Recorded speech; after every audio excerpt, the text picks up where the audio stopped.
Oh, Homestuck, you've influenced a decade of internet history in ways you could have never imagined.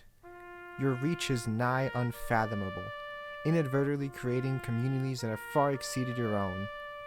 Oh, Homestuck, why couldn't you have died a decade ago?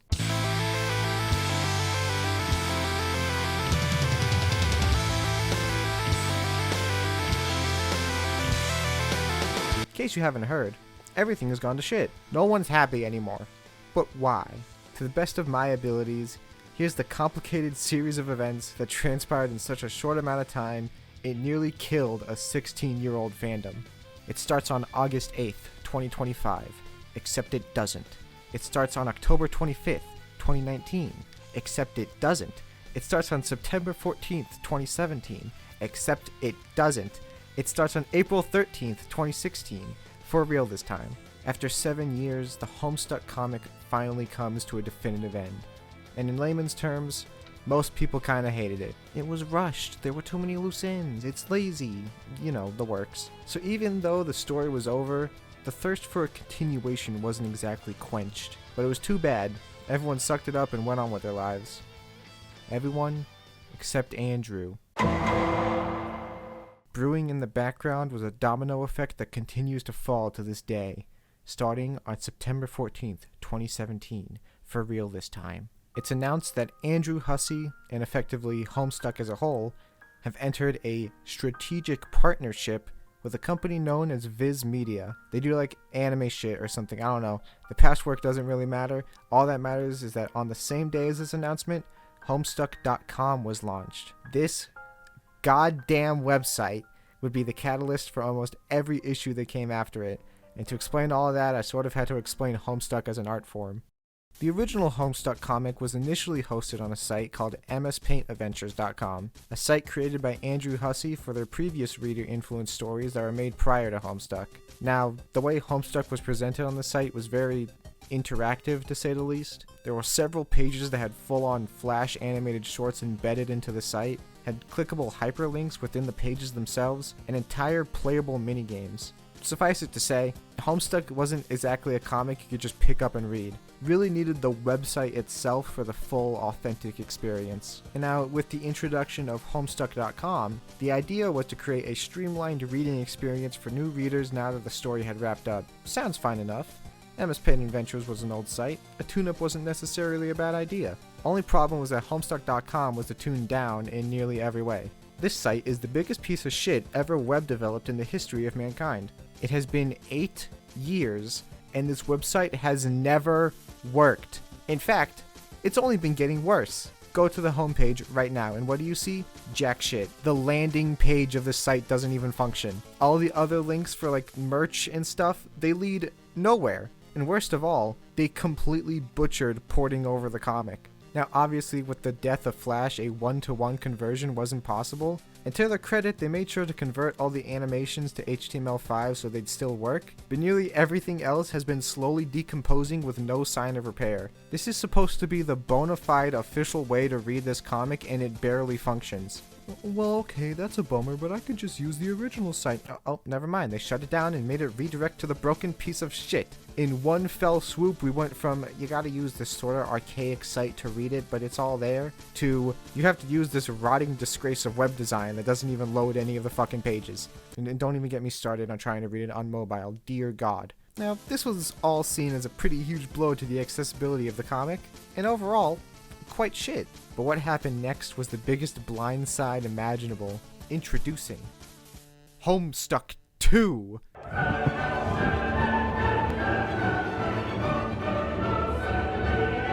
Okay, to be honest, I'm not sure Homestuck 2 actually has anything to do with what I want to talk about, other than adding on to the overall dissatisfaction with its handling due to it being, well, bad. But God knows I'm never going to get another chance to bring it up, so the segment about Homestuck 2 is now over. And that brings us to modern day. Kinda. Okay, not really. The unofficial Homestuck collection is another goddamn website developed by a fan named Bamboshu. between 2019 to 2020 before being released on October 25th, 2020 to restore the best possible Homestuck reading experience. If that was the case, it would just be a big webpage telling you to not read Homestuck. Not long after, another fan named Geo would offer their services to further help develop the project, officially becoming a credited co-creator by 2021, before being credited as the sole developer by 2024. Keep them in mind. This site was hailed by the fandom as the new definitive way to read the comic, restoring the original Homestuck experience that had been lost, far exceeding any official way given. It was even officially recommended by Andrew Hussie themselves at one point. Until it wasn't.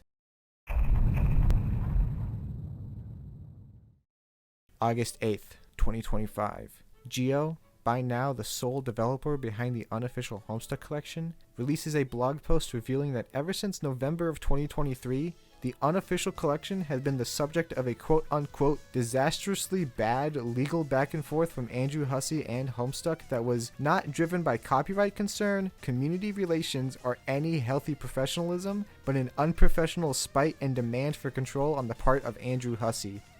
What? So the story goes that in October of 2023, several years after the release of the collection and the endorsement from Hussie, Bambosh and Geo would receive an email from someone claiming to be working on an upcoming Homestuck project, who had it recommended to them by Hussie that they reach out to the unofficial collection team. It would turn out that this delay in a partnership was because Andrew had only just unpartnered with Viz Media that month, giving them control over Homestuck.com. The team initially went along with this offer, as it seemed to keep the integrity of the independent nature of the collection. This commitment to integrity soon turned sour as the Homestuck crew began to use threats, lies, legal shakedowns, and other psychological pressure tactics to attempt to seize control of the unofficial Homestuck collection in a hostile takeover. Andrew Hussie's actions during all this were described as completely unacceptable, demanding that the unofficial collection team give control of their work over to Hussie, personally condemned anyone Hussie didn't like, took back any criticism they've made towards Andrew in the past, and even more that the blog post doesn't divulge into. This was seen as a bid to fold the unofficial collection team into Hussie's attempts in scrubbing their past professional misconduct from public consciousness, and as a way for them to further control the overall Homestuck community. The Homestuck team has been accused of lying, manipulation, extortion, bullying,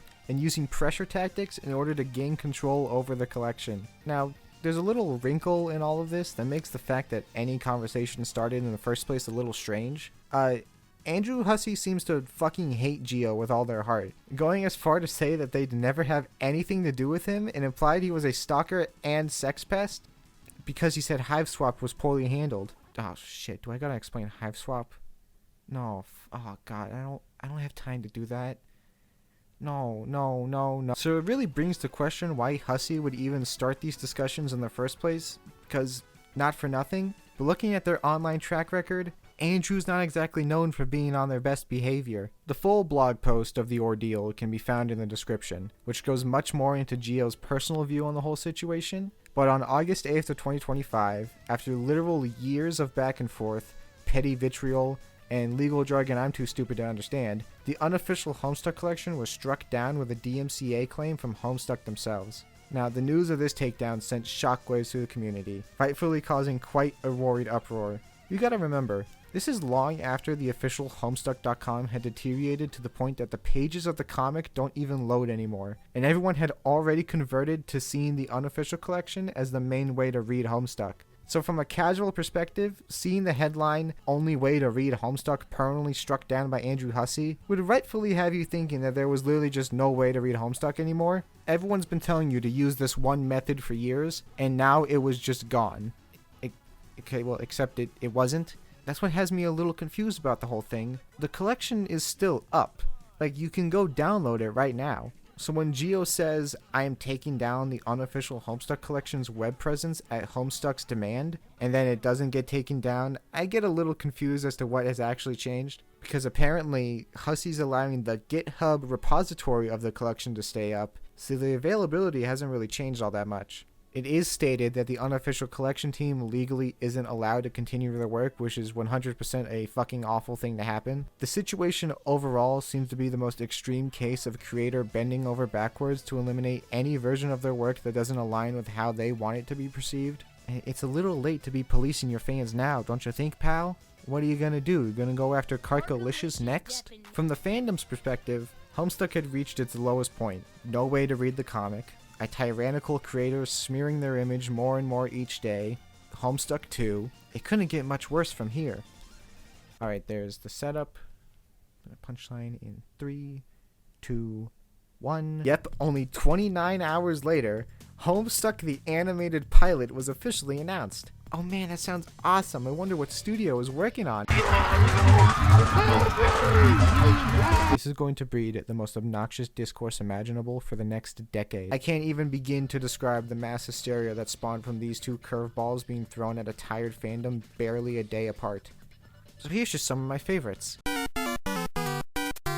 Can we all just kill ourselves? Death Of Homestuck animation. It was like 15 9/11s. You have never been so scared in your entire life. Every single Homestuck fan was shot en masse yesterday, and this is hell. Everyone learned about the bullshit Hussey does, and he immediately joined forces with Death Of him fucking crying. They're creating the online webcomics animation Sinister 6. I just saw someone say I hope they don't add singing. I didn't even think of that as an option. I don't think that can happen.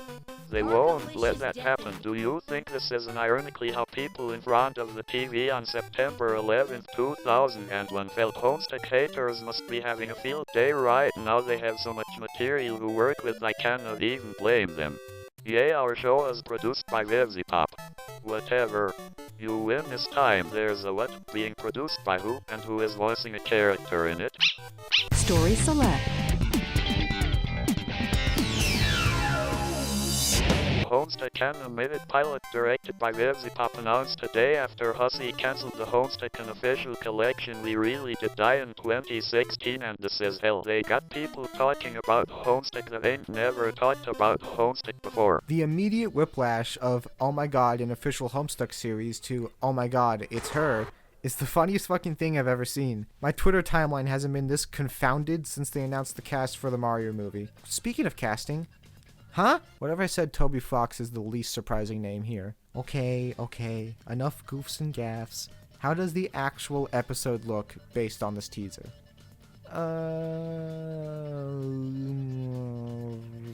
The fuck happened to her head? Okay, to be honest, it's difficult to get a real read on how this is all actually going to play out just based on a 49 seconds of random footage. There are a couple key details to pick up on. The animation itself is definitely high quality, but nothing too special. I'm really not trying to be mean, but the art style and character designs just aren't doing much for me. It just feels like the neutered version of the normal Andrew Hussey art style. There's a million fan edits of Rose's big ass head I could pull up that highlight how underwhelming the character designs are. They range from, yep, that's a Homestuck, to the result of 16 years of fan and inbreeding. Everyone we've seen so far has the exact same build and body type, which worked in the comic because the standard body type there was a deformed chibi thing that was unique to that series. Here, everyone looks like the cast of a Disney XD cartoon. John and Carcat could be goddamn palette swaps for each other. Even Hiveswap has a better body type design for these characters, and Hiveswap has never done anything better than anyone before. You know what? It's the necks. The necks are throwing me off. They shouldn't have necks. And why is everything so damn bright? The excessive shading pushes this past looking just high effort and veers a bit too close into overproduced territory. Like, here's Rose's room in the comic, and here's the animation. Just look at this shot. There's like 200 shades of white here. My eyes don't know where to look. I really feel like I'm being overly mean, but there's just something irking me whenever I look at this. As for the story, hey, what are you doing here? This is Carcat. He doesn't show up until Act 5 of the comic. This animation is adapting Act 1.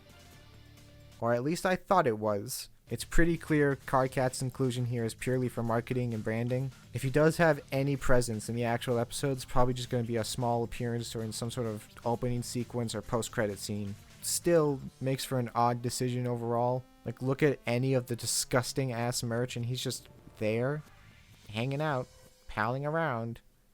Sure, whatever. Good for him. And oh my god, the merch. I forgot about the merch. Oh god, I don't want to go over all that. Just look. There. Laugh at it. Okay. We done?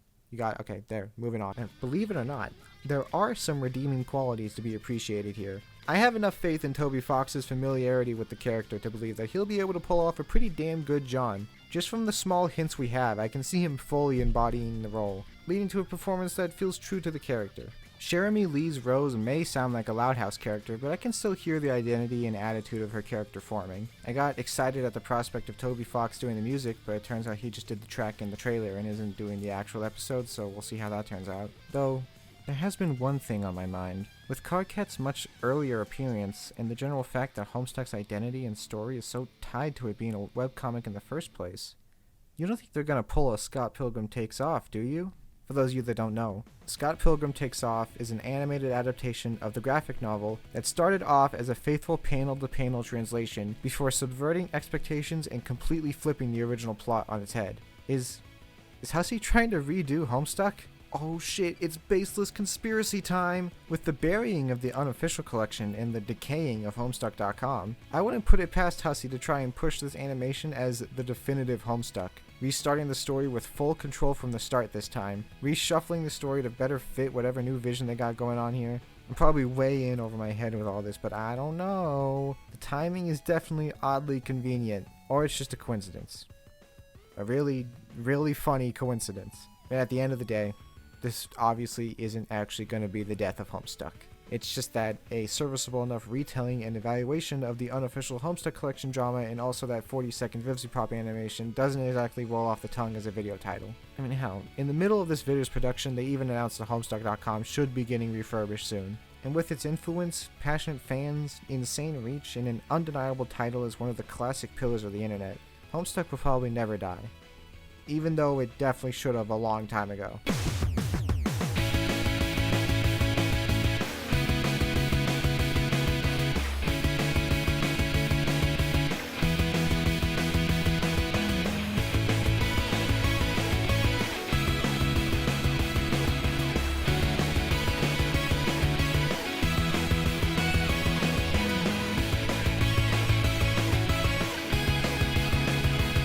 Carkalicious